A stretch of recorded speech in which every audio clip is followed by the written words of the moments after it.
l'Assemblée législative, premièrement, à appréhender les compétences transférées par la République soudanaise à la Fédération du Mali. Deuxièmement, à proclamer comme État indépendant et souverain la République soudanaise.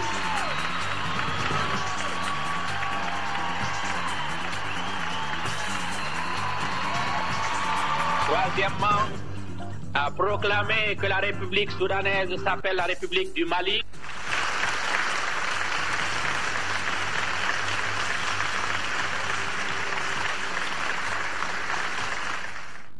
Mesdames et messieurs, bonsoir. Vous l'avez compris, vous venez de vivre en un différé de 52 ans la proclamation de l'indépendance de la République du Mali. C'était le 22 septembre 1960 dans l'hémicycle de l'Assemblée territoriale du Soudan français. Peu de temps seulement après le congrès de l'Union soudanaise et RDA qui, lui, s'est tenu au collège technique de Bamako, l'actuel lycée technique. La foule des congressistes réunis donc au lycée technique de Bamako s'est levée et en ferveur suivait Modibo Keïta et Fili Dabo Sissoko qui marchaient, nous disait-on, la main dans la main vers le lieu de consécration, c'est-à-dire l'actuelle Assemblée nationale du Mali. Le premier président de la République du Mali indépendant, Modibo Keïta, instituteur de son État, avait 45 ans. Il mesurait un peu plus de 1,90 m. Très bel homme, nous disons. Aussi, ce soir, nous ne parlerons que du Mali, surtout du Mali et rien que du Mali. En cette veille de 22 septembre 2012, le président de la République par intérim, son Excellence Bionkounda Traoré, s'adresse à la nation malienne. À ton appel, Mali, pour ta prospérité, fidèle à ton destin, nous serons tous réunis. Un peu, un but, une fois, pour une Afrique unie. Si l'ennemi découvre son front, au-delà ou au-dehors, debout sur les remparts, nous sommes résolus de mourir pour l'Afrique et pour toi, Mali. Notre drapeau sera liberté pour l'Afrique et pour toi, Mali. Notre combat sera l'unité. Oh Mali d'aujourd'hui, oh Mali de demain. Les chants fleuris d'espérance, les cœurs vibreux de confiance. Mes chers compatriotes, chers amis et hôtes du Mali, dans quelques heures, nous allons célébrer le 52e anniversaire du Mali indépendant. Pour toutes les générations de Maliens, le 22 septembre recèle une grosse charge émotionnelle et éveille en chacune et en chacun d'entre nous un fort sentiment de fierté patriotique qui résiste à la fois à l'usure du temps et à celle des épreuves qui jalonnent malheureusement le cheminement des nations. Oui, même les grandes nations, et nous sommes une grande nation malgré les difficultés du moment, même les grandes nations, dis-je, suivent leur destin. Et ce destin est rarement linéaire. Ce 22 septembre, année d'illustration. En effet, c'est la première fois en 52 ans que nous célébrons l'anniversaire de notre indépendance dans des conditions singulièrement pénibles, voire humiliantes, dans un pays dont plus de la moitié est occupée. L'histoire livrera un jour la chronique réelle de la tragédie qui nous a frappés à Tombouctou, à Diré, Niafenke, Gundam, Kidal, Tessalit, Aguelok, Abebara, Kao, Bourem, Ansongo, Menaka, Douanza. 13 cercles aux mains des forces hostiles, constituant les 2 tiers du territoire, pour l'indépendance duquel les pères fondateurs du Mali ont consenti tant et tant de sacrifices. Il est un devoir impérieux pour nous d'exprimer notre gratitude et notre reconnaissance à toutes celles et à tous ceux qui se sont battus, souvent avec l'énergie du désespoir, pour que notre pays s'engage sur le chemin de la dignité et de l'honneur. Certes, la commémoration de l'aboutissement de la lutte héroïque de nos aînés est un bel hommage que nous devons leur rendre chaque année. Mais elle est surtout un moment privilégié pour enseigner aux jeunes générations les valeurs fondatrices de notre nation, à savoir le patriotisme, le sens de l'honneur et de la dignité, une foi inébranlable dans notre destin de nation libre et unie, l'amour du travail, les valeurs de partage, de solidarité et de justice. Toutes choses qui sont trop souvent mises en mal par le désir effréné de certains d'entre nous d'arriver à leur fin en privilégiant des raccourcis qui sont à l'analyse trompeurs, injustes et dévalorisants. Qui sont mises en mal par les diverses agressions dans la partie septentrionale de notre pays. Agressions d'abord à l'initiative du Mouvement national de libération de l'Azawad, MNLA, puis dans le prolongement des événements survenus les 21 et 22 mars derniers, l'expression de l'irrédentisme a fait la jonction avec le terrorisme transfrontalier et international, marqué du sceau des djihadistes d'Al-Qaïda au Maghreb islamique, AQMI, du mouvement pour l'unicité et la justice en Afrique de l'Ouest, Moujao, de Boko Haram et de groupuscules salafistes, et tout cela sur fond de narcotrafic florissant. Aujourd'hui, cette commémoration est aussi un moment privilégié pour dire la tragédie que nous vivons en tant que nation, pour dire jusqu'où l'ensemble national est éprouvé. Dire toute la souffrance de nos frères et sœurs du Nord, ceux et celles restés sur place et endurant quotidiennement la loi des agresseurs, comme celles et ceux forcés à l'exil avec ses précarités et ses contraintes dramatiques. Sonrai, Peul, Arabes, Touareg, Togon, Bamana ou autres compatriotes de Gao, Kidal, Tombouctou, Douenza, nos pensées vont vers vous. Nous sommes sensibles et concernés par vos souffrances et votre détresse. Nous savons que chaque jour de plus dans cette tragédie est un jour de trop. Et jamais il n'a été question, ni ne saurait être question pour nous de vous abandonner dans ce sort douloureux. Mes chers compatriotes, l'heure, nous l'avons compris et nous y avons travaillé, est à la mobilisation, à la remobilisation de toutes nos énergies et de toutes nos ressources pour entamer dès maintenant la libération de nos régions occupées par la négociation ou par la force. C'est tout le Mali qui se tient prêt pour cette mission historique, avec en première ligne nos forces armées qui ont perdu une première bataille, il est vrai, mais qui ne peuvent perdre la guerre pour l'honneur, la dignité et la grandeur du Mali. Nous avons besoin de nos forces armées et notre armée a besoin de nous. Elle a besoin d'être rééquipée, réarmée moralement, remise en ordre de bataille et surtout d'être réconciliée avec elle-même. Nous devons trouver la force et la sagesse et régler la question des bérets rouges et des bérets verts. Nous allons nous y employer dans les jours à venir. Notre armée a besoin de nous sentir à ses côtés et derrière elle. C'est pourquoi nous devons réaliser la nécessaire union sacrée autour de cette armée unie et déterminée à relever les grands défis qui sont les siens.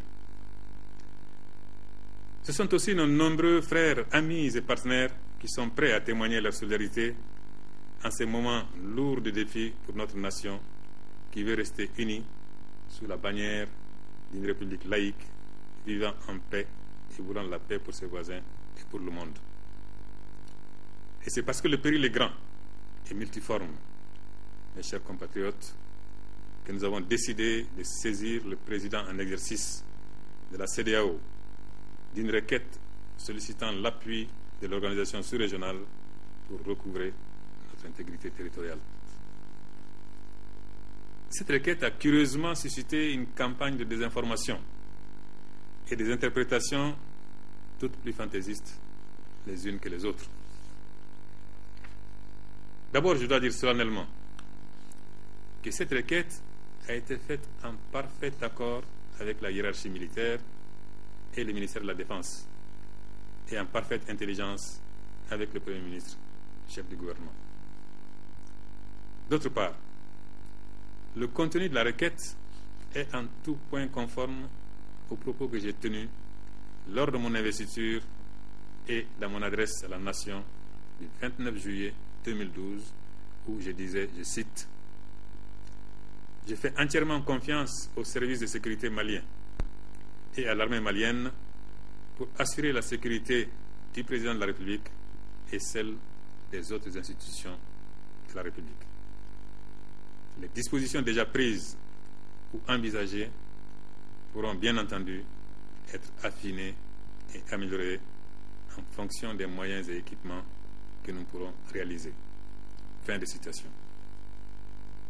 Dans la requête, il n'y a pas autre chose.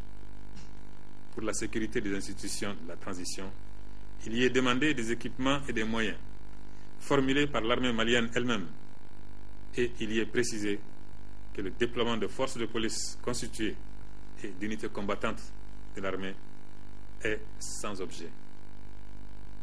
Cela, me semble-t-il, est très clair. Par ailleurs, au point grand E de mon adresse du 29 juillet 2012, il est annoncé, et je cite, « Une requête en direction de la CEDEAO, de l'Union africaine et des Nations unies, en fonction des conclusions de la mission qui a séjourné dernièrement à Bamako. » Fin de citation. Il s'agit bien entendu d'une mission des états-majors de la CEDEAO.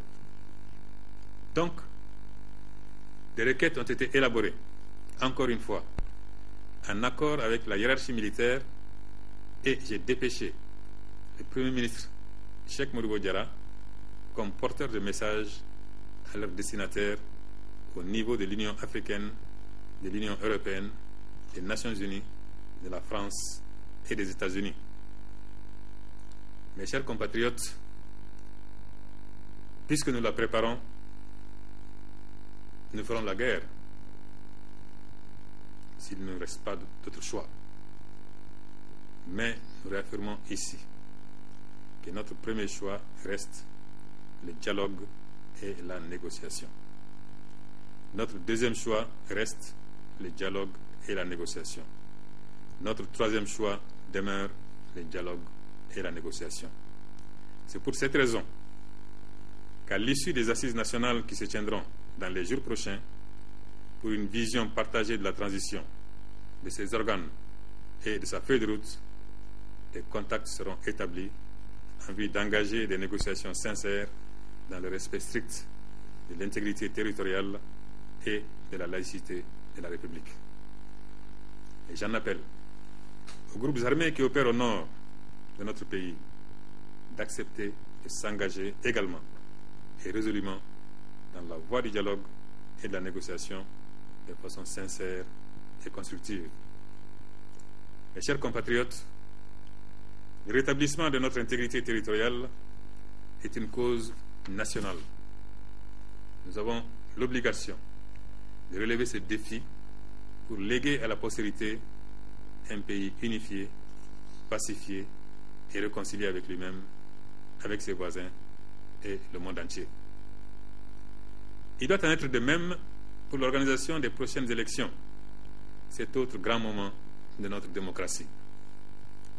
Depuis une vingtaine d'années, notre pays a organisé régulièrement des élections dont la qualité a été unanimement reconnue et saluée par l'ensemble de nos partenaires.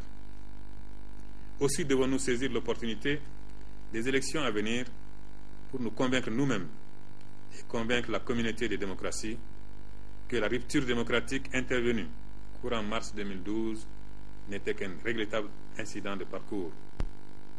Pour les démocrates que nous sommes, il ne saurait y avoir d'autre mode de conquête du pouvoir d'État en dehors des élections, qui sont et demeurent le souffle de la démocratie. Celles à venir le seront davantage au regard du contexte de crise d'une part et des enjeux qui y sont rattachés d'autre part. Mes chers compatriotes, hôtes et amis du Mali, traditionnellement cet exercice est le moment idéal pour dresser l'état de la nation. En plus, il ébauche des perspectives plus crédibles en fonction des réalités sociopolitiques et économiques du moment, tant sur le plan national qu'international. Mais vous comprendrez que dans le contexte actuel, il n'y ait d'autres perspectives que la reconquête de nos territoires occupés et l'organisation des élections. Toutefois, ces enjeux vitaux ne seraient justifiés que l'État se soustrait à ses devoirs et engagements contractuels vis-à-vis des acteurs nationaux, régionaux et internationaux. L'État tiendra ses engagements en vue de répondre aux aspirations légitimes des travailleurs. Et c'est le lieu de saluer le sens du patriotisme des syndicats qui ont su, en toute responsabilité, contenir les impatiences pressantes de leurs militants. Je voudrais également leur exprimer notre profonde gratitude pour leur engagement constructif dans le processus de sortie de crise. C'est une année d'épreuve qui nous est imposée. Mais dans sa clémence, Dieu est en train de nous gratifier d'un bon hivernage. Et cela est déterminant dans un pays où l'écrasante majorité de la population vit d'agriculture, d'élevage et de pêche. De même, une année académique s'est achevée et les différents examens et évaluations ont pu se dérouler là où cela était possible. Puisse la nouvelle année scolaire, qui s'annonce être plus performante pour les pouvoirs publics, les scolaires, les enseignants et les parents d'élèves. Au plan économique, les sacrifices consentis ont permis de faire face aux charges de fonctionnement de l'État, notamment le paiement des salaires. Nous savons cependant que le secteur privé et l'économie globale sont en souffrance du fait de la suspension de l'aide consécutive à la rupture de l'égalité que notre pays a connue. Mais avec la mise en place du gouvernement d'union nationale et le retour de la légalité constitutionnelle, nous poursuivons nos efforts en direction de la communauté internationale afin qu'elle reprenne au plus vite avec notre pays la coopération économique et financière suspendue. Mes chers compatriotes, j'ai foi en vous. J'ai foi en notre pays. Le Mali vaut que nous acceptions de nous pardonner, de nous donner la main pour mettre fin à la tragédie que nous vivons. Cela est possible si nous ne levons pas la main pour détruire, mais pour construire. Si nous n'ouvrons pas la bouche pour diviser, mais pour unir. Si nous n'utilisons pas notre plume pour semer le doute et le désespoir, mais pour conforter et pour mobiliser. Si nous pensons, chacune et chacun, et travaillons, chacune et chacun, au retour d'un Mali plus fort, plus démocratique, plus responsable. J'ai conscience, encore une fois, d'être le président d'un pays en guerre. J'ai conscience qu'il faut aller vers le compromis dynamique et la recherche des équilibres. J'ai conscience surtout que mon devoir est grand envers ce peuple digne et fier, ces paysans, ces opérateurs économiques, ces humanitaires qui se battent nuit et jour sans jamais céder au découragement. J'ai conscience que le retour à la démocratie et à la stabilité est urgent et que seul peut y conduire la légitimité d'un pouvoir élu. Mon souhait, et ce à quoi j'engage le gouvernement, c'est que le message à la nation du 22 septembre 2013 soit le fait d'un président élu. Un président élu dans les conditions de transparence et de crédibilité requises. J'ai conscience enfin. Et hélas, que le calvaire du nord de notre pays continuera tant que nous nous battrons au sud pour nos ambitions personnelles, pour des vengeances ou des haines personnelles qui sont totalement inopportunes dans un pays dont l'existence même est en jeu. Notre pays peut et doit revenir dans la communauté des nations qui comptent. Mettons fin à nos divergences. Mettons ensemble nos efforts, nos intelligences et nos volontés. Faisons-le pour nous-mêmes. Faisons-le pour nos enfants. Faisons-le pour nos épouses et nos maris. Faisons-le pour nos pères et nos mères. Faisons-le pour le Mali. Bonne fête de l'indépendance dans la communion, dans la méditation, dans la remobilisation pour un Mali libéré, uni et démocratique. À nos frères et sœurs déplacés à l'intérieur du territoire national, à ceux qui n'ont eu d'autre choix que de prendre le chemin de l'exil, je dis courage. Nous venons vers vous et nul ne pourra se mettre en travers de notre route. Vive le Mali, un et indivisible, démocratique et laïque. Vive l'Afrique, unie et solidaire. Que le Tout-Puissant nous inspire, qu'il protège et bénisse le Mali. Je vous remercie. À ton appel, Mali, pour ta prospérité, fidèle à ton destin, nous serons tous unis. Un peuple, un but, une foi, pour une Afrique unie. Si l'ennemi découvre son front, au-dedans ou au-dehors, debout sur les remparts, nous sommes résolus de mourir pour l'Afrique et pour toi, Mali. Notre drapeau sera liberté pour l'Afrique et pour toi, Mali. Notre combat sera l'unité. Oh Mali d'aujourd'hui, oh Mali de demain. Les chants fleuris d'espérance, les cœurs vibreux de confiance. Voilà, mesdames et messieurs, vous venez de suivre le message à la nation du président par intérim de la République, le professeur Dioncounda Traoré, message duquel nous retenons un Mali un, indivisible, démocratique et laïque.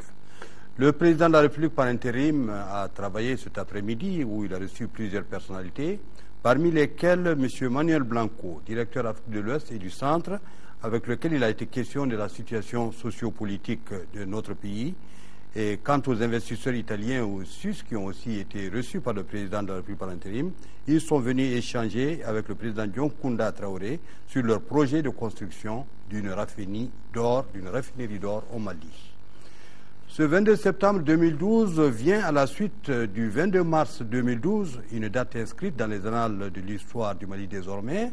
C'est en effet ce jour qu'un coup d'État militaire a déposé le président Amadou Toumani Touré. 7 mois après, nous revenons sur quelques faits marquants de la nouvelle page d'histoire du Mali. C'est des commentaires de Sidiki Dambélé.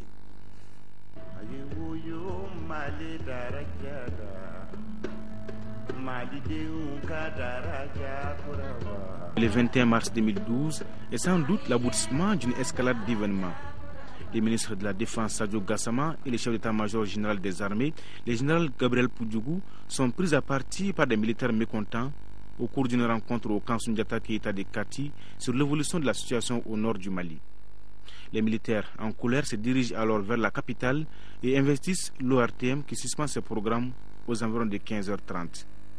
Ils attaquent la présidence mais ne peuvent mettre la main sur le président qui a été exfiltré.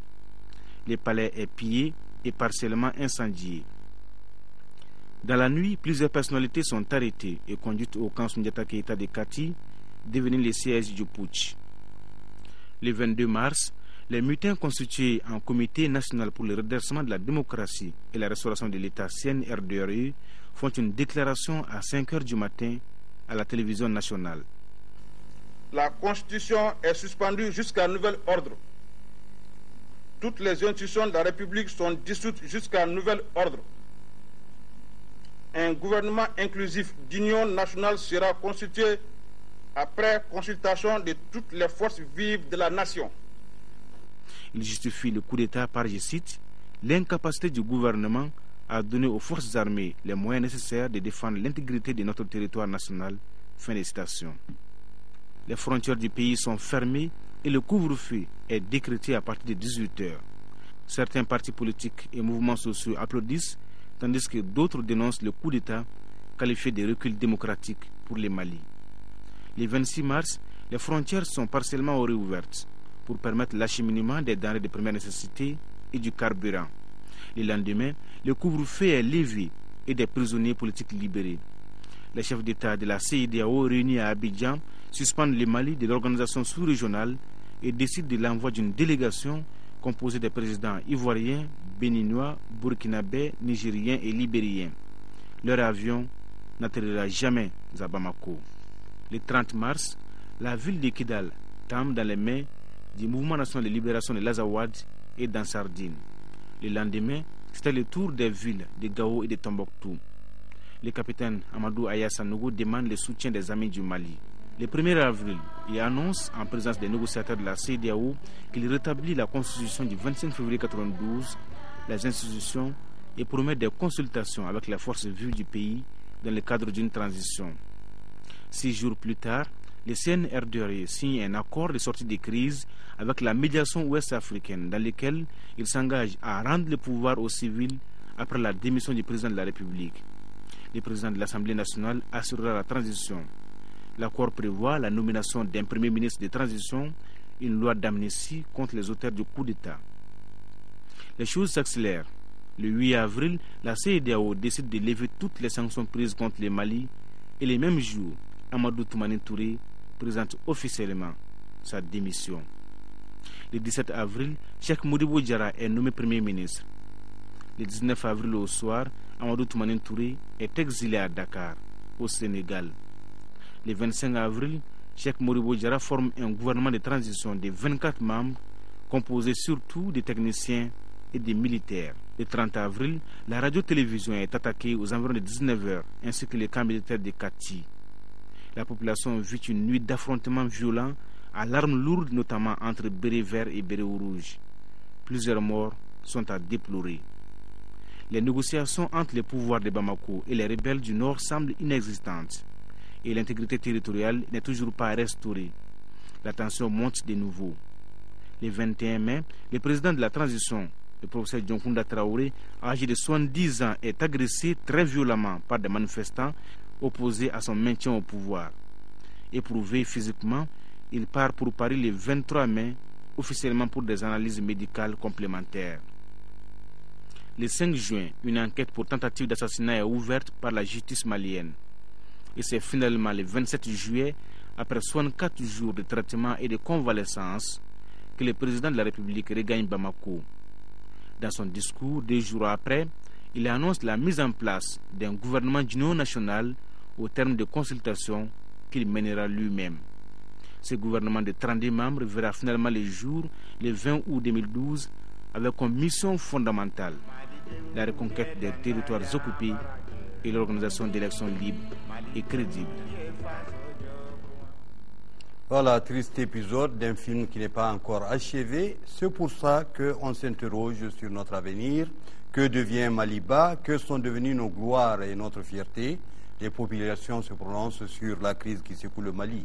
Elles estiment que l'heure n'est plus aux divergences, mais plutôt à l'unité nationale. Les Maliens souhaitent aussi le soutien de la communauté internationale, la priorité actuelle demeurant la reconquête des régions occupées par les islamistes et autres trafiquants, narcotrafiquants. Ibrahima Koulibaly et Ibrahima Traoré se sont baladés à Bamako, caméra sur l'épaule, micro en main, voilà ce qu'ils nous rapportent.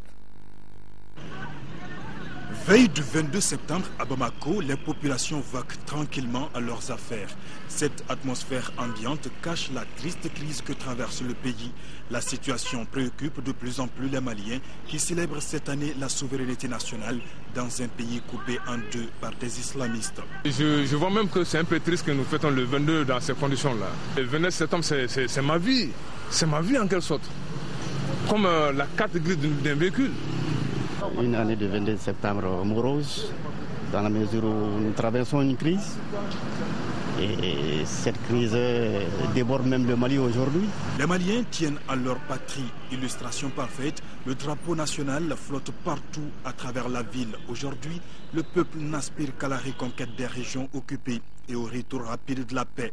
Nous traversons une zone de turbulence, mais l'espoir est permis. Avec vraiment le sacrifice de soi, tout peut aller. Et je pense qu'il est très nécessaire que tous les Maliens fassent des concessions.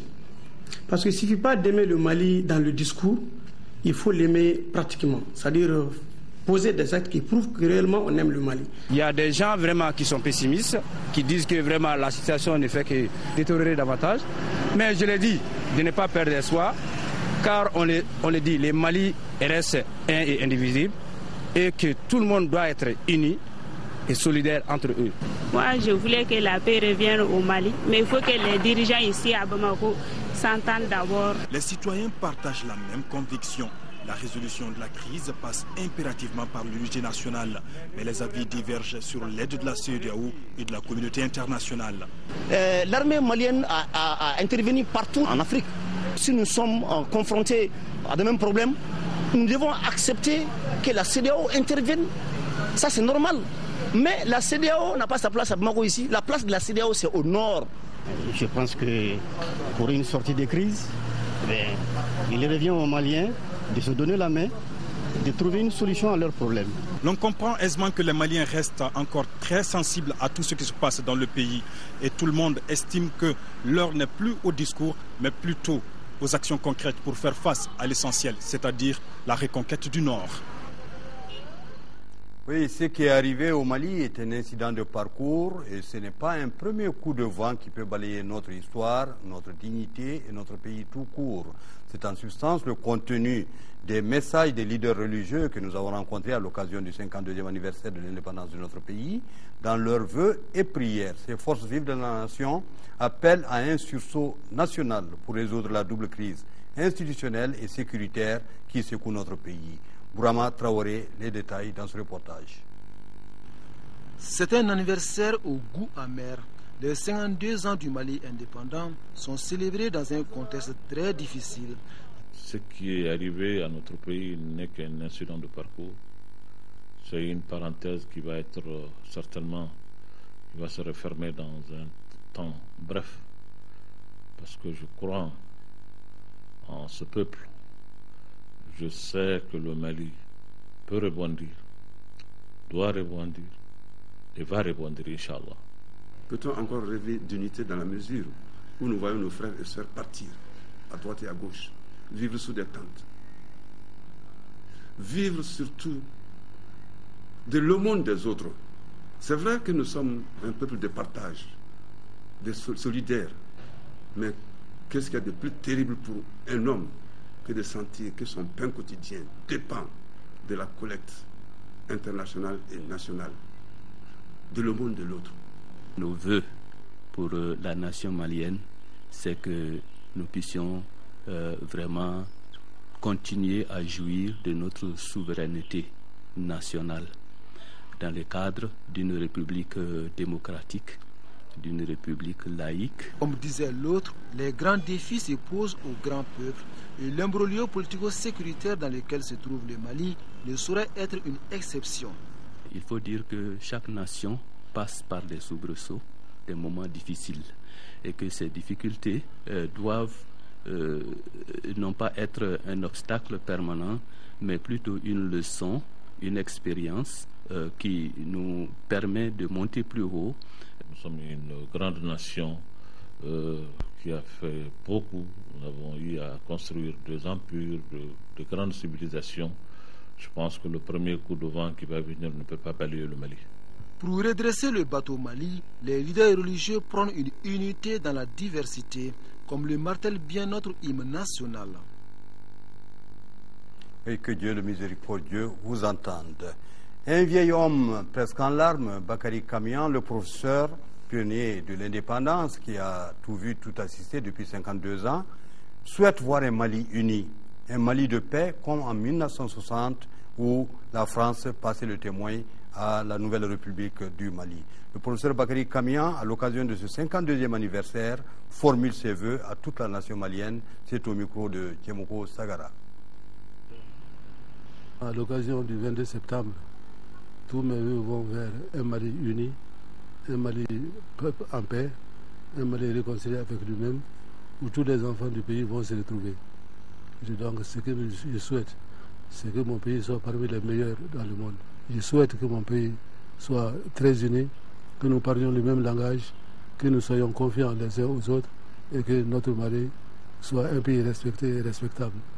Parce qu'aujourd'hui, nous savons ce qu'est la situation du Mali. Un pays, je dirais, presque abandonné de tous, un pays qui vit dans une sorte de solitude et qui a besoin du réconfort moral de tous ses habitants pour pouvoir aller de l'avant. Alors nous souhaitons vivre en paix avec nos voisins. Donc je souhaite que mon pays soit comme le 22 septembre 1960, au moment où la France passait le relais au gouvernement de la République du Mali, et notre pays soit un pays uni, unifié, d'accord avec lui-même et dans toutes ses frontières officiellement reconnues à l'époque. Donc pour moi, mon désir, je ne peux pas avoir de désir plus ardent que de revoir le Mali unifié, le Mali fort, respecté et prospère. Oui, nous ne rêvons pas, c'est ce que nous espérons tous. Nous avons tous en souvenir quand, lors du bourré du Bambouk, le sel de Taoudénite, la Kola du Sud s'échangeait au milieu de ce Mali carrefour de civilisation, où la cohabitation des différentes communautés des régions de notre pays s'est toujours caractérisée par une certaine complémentarité. Celle en communauté ne va pas sans difficulté. C'est pourquoi plusieurs mécanismes ont été développés pour la résolution des conflits. Nous en parlons ici avec le professeur Doulaye Konaté, historien qui est au micro de Daouda Zoumana Traoré. Le Mali dans lequel nous sommes, il a trois grandes mémoires. Précoloniale, on va dire, pour aller vite, la mémoire coloniale et la mémoire post-coloniale. Notre identité intègre ces trois mémoires-là. Et d'ailleurs, je crois que notre problème, c'est de pouvoir articuler ces trois mémoires-là. Nous portons en nous toutes ces mémoires-là. Et les brassages, c'est à l'intérieur de ces grands ensembles-là que ces brassages ont été les plus forts. Parce que l'organisation de ces empires-là faisait que, et aussi la géographie, on est en zone de savane, les gens se déplaçaient, les échanges étaient plus faciles qu'en zone de forêt, et donc les populations sont allées dans tous les sens. Mais aussi l'organisation politique, en assurant la stabilité, mais ce qu'il faut retenir, les ensembles doivent leur réputation, doivent leur rayonnement, à leur capacité à assurer l'ordre et la stabilité. Que ce soit le Ouagadougou, que ce soit l'Empire du Mali, que ce soit le Songhai, ces ensembles ont réussi à intégrer un espace dans lequel l'ordre, la sécurité, je veux dire, et la stabilité ont régné. Et donc cela a favorisé effectivement les échanges, n'est-ce pas, à travers notamment le commerce transsaharien, un phénomène majeur. On parlait de complémentarité. L'un des facteurs de cette complémentarité, c'était le fameux commerce transsaharien. Vous trouvez dans les grandes villes, comme Tombouctou, comme Gao, comme Niani, au plus au sud, vous trouvez des arabo-berbères qui étaient installés pour les nécessités du commerce. Les relations entre les différentes communautés, depuis cette époque, ont souvent été caractérisées par des heurts. Et même à l'intérieur des communautés sédentaires, il y a des heurts. La vie ensemble ne va pas sans difficulté. Si ces sociétés ont mis en place des mécanismes de prévention, de résolution des conflits, disons des mécanismes de régulation sociale, c'est parce qu'il y avait des conflits. Les sociétés sahéliennes sont des sociétés conflictuelles, parce que ce sont des sociétés hiérarchisées, ce sont des sociétés stratifiées. Et pour parler des régions du Nord, je pense qu'il y a un certain nombre de pactes très ancien qui était établi entre sédentaires et nomades. Il y a des liens sacrés, des pactes de sang qui unissent des familles. Voilà donc, avant de tourner provisoirement la page officielle de ce 22 septembre, je vous rappelle que demain, une cérémonie de dépôt de gerbes au monument de l'indépendance est prévue avec le président de la République par intérim. Aussi, les membres du Conseil des ordres nationaux et les dignitaires de l'ordre national sont conviés à cette cérémonie prévue demain 22 septembre à 8h au monument de l'indépendance. Et puis à cette occasion, le ministre du Travail, de l'Emploi et de la formation professionnelle nous gratifie d'une journée supplémentaire de repos le 22 septembre 2012 tombant sur un samedi, jour non ouvrable, et en application des dispositions pertinentes de la loi numéro 05040 du 22 juillet 2005 relative aux fêtes légales en République du Mali. La journée du lundi 24 septembre 2012 est chômée et payée sur l'ensemble du territoire national. Puis en route pour New York, où il représente le Mali à la session annuelle de l'Organisation des Nations Unies, le Premier ministre Cheikh Modibo Diarra, au cours d'une escale à Paris, a été reçu hier par le ministre des Affaires étrangères français Laurent Fabius. Les entretiens ont porté, vous vous en doutez, sur la situation sécuritaire au Mali, une des questions principales qui sera abordée à la session des Nations Unies. Laurent Fabius a été accroché par notre reporter Makamfin Konaté. Nous avons parlé évidemment de la situation au Mali et de la nécessité pour le Mali de recouvrer son intégrité, c'est essentiel, c'est vraiment la priorité et c'est l'esprit dans lequel le président et le Premier ministre travaillent.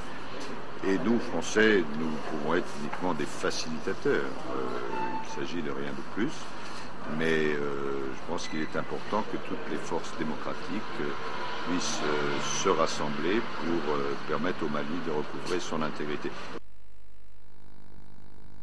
Un des dossiers du jour consacré aux festivités du 52e anniversaire de l'accession de notre pays à l'indépendance. Le thème de ce soir est axé sur les artistes du Mali qui ont chanté, qui ont dédié des chansons à la construction nationale et à l'unité africaine, une gamme de productions qui prouve que le Mali est un pays de culture plurielle, comme nous le dit Alpha Maïga.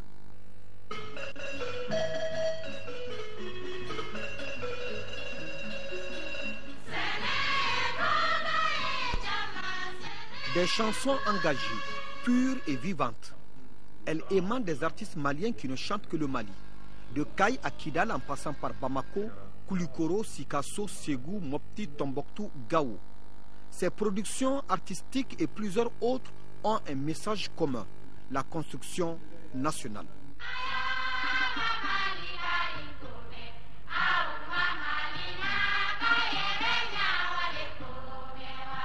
Ces chansons nous rappellent notre détermination à faire de ce pays un pays digne d'être cité parmi les nations du monde entier et d'Afrique.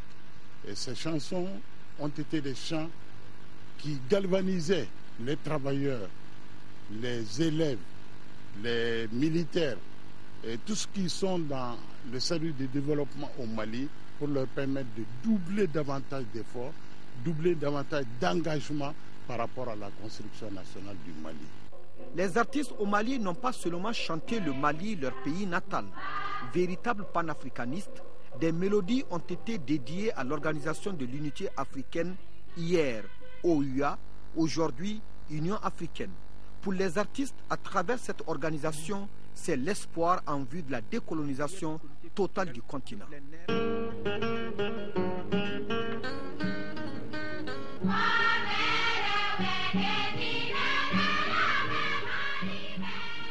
Je me rappelle un chant comme un chant de Gao, Yermara, Africa Inga Kafo.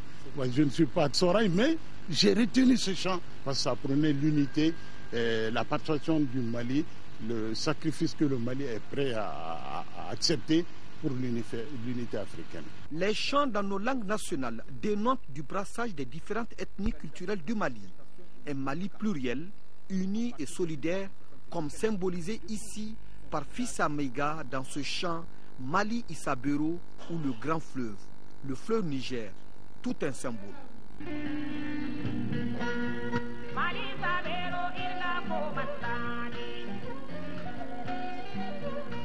Ainsi, toute une gamme de productions diverses nous fait revivre des souvenirs, mais aussi nous engage à plus de sacrifices pour le Mali. La République du Mali, un peuple, un but, une foi, 52 ans aujourd'hui. Oui, merci Alpha. Issa Bero me rappelle bien ma ville natale, Niafunke, dont c'est le nom.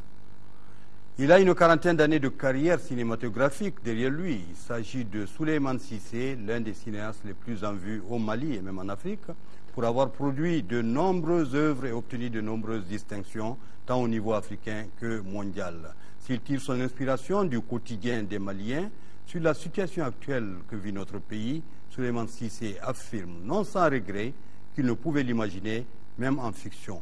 Mais le plus important pour le cinéaste, c'est qu'il garde la foi en l'avenir de son pays. Je vous propose de l'écouter. J'ai vécu certaines injustices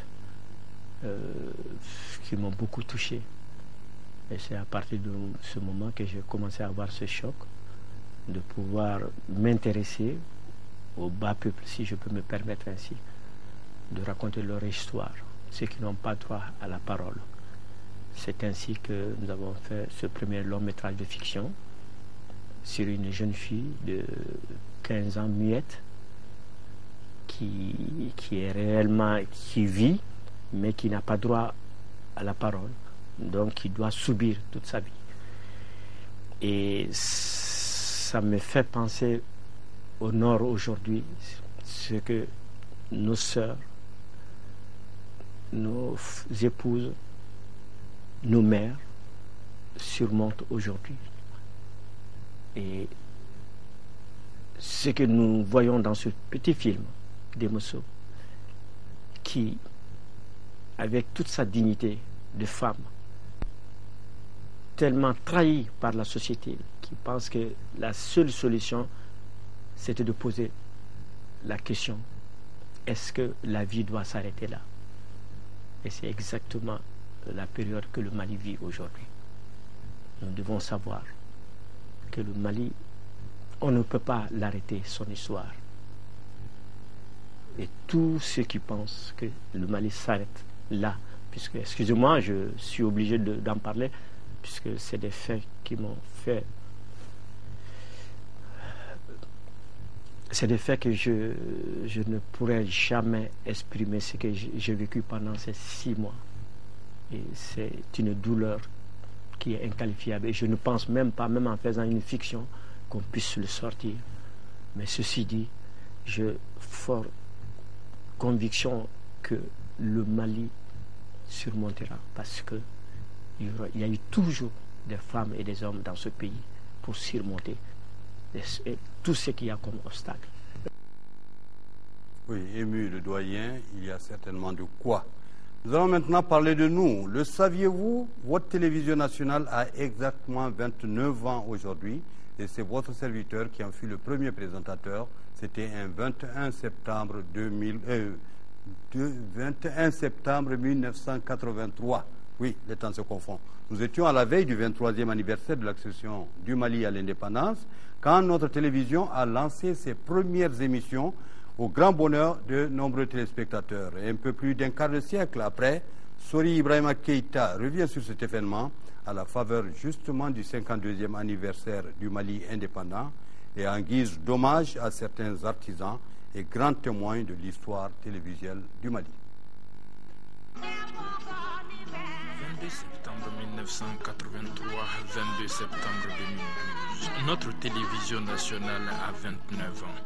Plus d'un quart de siècle d'existence dont le parcours s'est effectué entre un pouce et numérique. L'itinéraire qui se commémore aujourd'hui aura été tout sauf un fleuve tranquille. Vers 15 heures, je reçois un coup de téléphone de mon ministre de l'information à l'époque, Mme Gakou Fatounian, qui était avec le directeur général du Moussa Médico, pour me dire, allez, on va pour ce soir et on ouvre l'antenne à 19h30. Alors vous imaginez le branle-bas que ça fait, le premier démarrage d'une télévision. Au début, c'était l'inquiétude, c'était la curiosité, mais aussi la peur de la démystification. Une histoire ayant commencé de façon impromptue, celle d'un destin palpitant, d'un rêve d'homme. La première écrit, c'est Mme Toussou-Diarra. C'est elle la première qui a annoncé, mesdames, mesdemoiselles, messieurs, c'est elle qui a annoncé Baba Daga le 21 septembre à 19h30.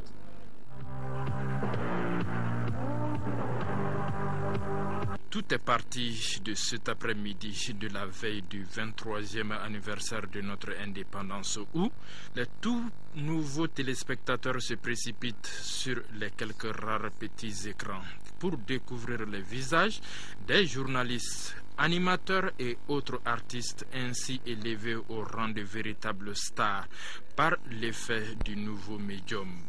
Derrière ces visages se cache aussi une armée d'artisans de la technique et leurs outils de travail. La télévision malienne est désormais née grâce à la coopération de la Jamaria arabe libyenne. La Libye nous proposait le système PAL et la France le système SECAM. Que ça a été des négociations ardues. La Libye donc a décidé d'offrir au Mali, pays frère, une télévision de l'ordre de 4 millions de $. C'était du matériel américain, Harris, à 1 pouce. Ils nous ont payé 4 caméras, un magnétoscope à 1 pouce. On était tout heureux de nous voir avec notre télévision et puis de se voir passer à la télé. Les parents appelaient, les amis appelaient, on était tout heureux. Quand on sortait aussi, les gens se demandaient quelle est cette personne. Ah tiens, vous, je vous connais. Hein? J'ai vu les gens qui réagissaient, qui disaient mais c'est les techniciens maliens qui vont gérer la télé. C'est pas possible, ils ne sont pas seuls, on ne peut pas y croire. Formant avec la radio le duo infernal d'un organe technique à gestion déléguée pour assurer le service public, radio sonore et télévisuel, la télévision nationale qui se confond avec son contenant change de statut en 1992, devenant établissement public à caractère administratif, avec comme mission la conception, la réalisation et la diffusion de tous les programmes relatifs à l'information, à la culture, à l'éducation et au divertissement du public. Des missions qui en appellent d'autres, la conservation, la promotion de la culture malienne au double plan national et international, l'organisation, l'exploitation, l'entretien et le développement des réseaux et autres installations de diffusion. Au départ donc, il n'y avait que des ruisseaux. Un peu plus d'un quart de siècle après, déjà un fleuve. Celui qui a vu se jeter à l'eau, ce jeune présentateur JT de l'époque.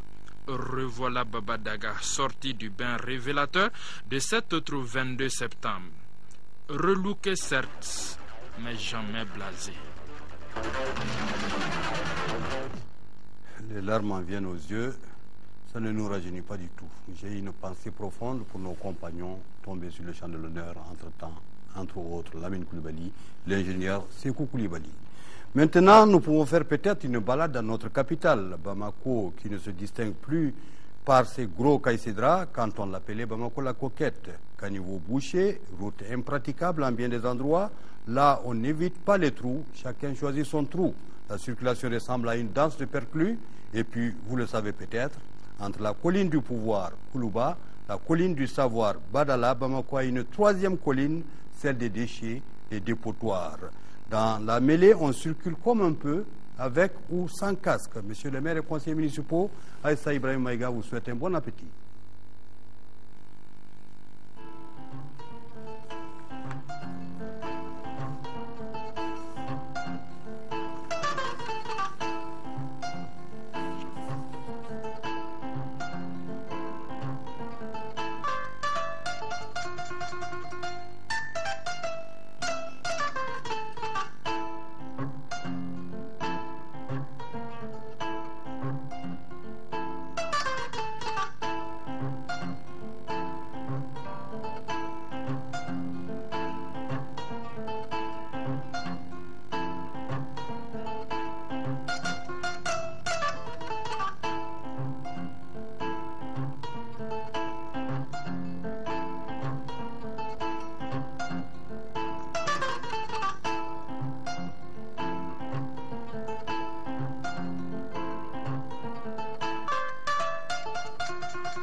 Voilà, excusez du peu, mais j'avoue sans exagérer qu'il existe à Bamako d'autres endroits beaucoup plus ragoûtants.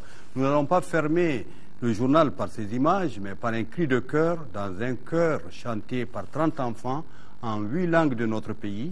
En reprenant seulement le couplet soniqué, ils disent ces enfants, maliennes et maliens, que nous soyons blancs ou noirs, nous sommes tous des Maliens, le Mali ne sera jamais divisé.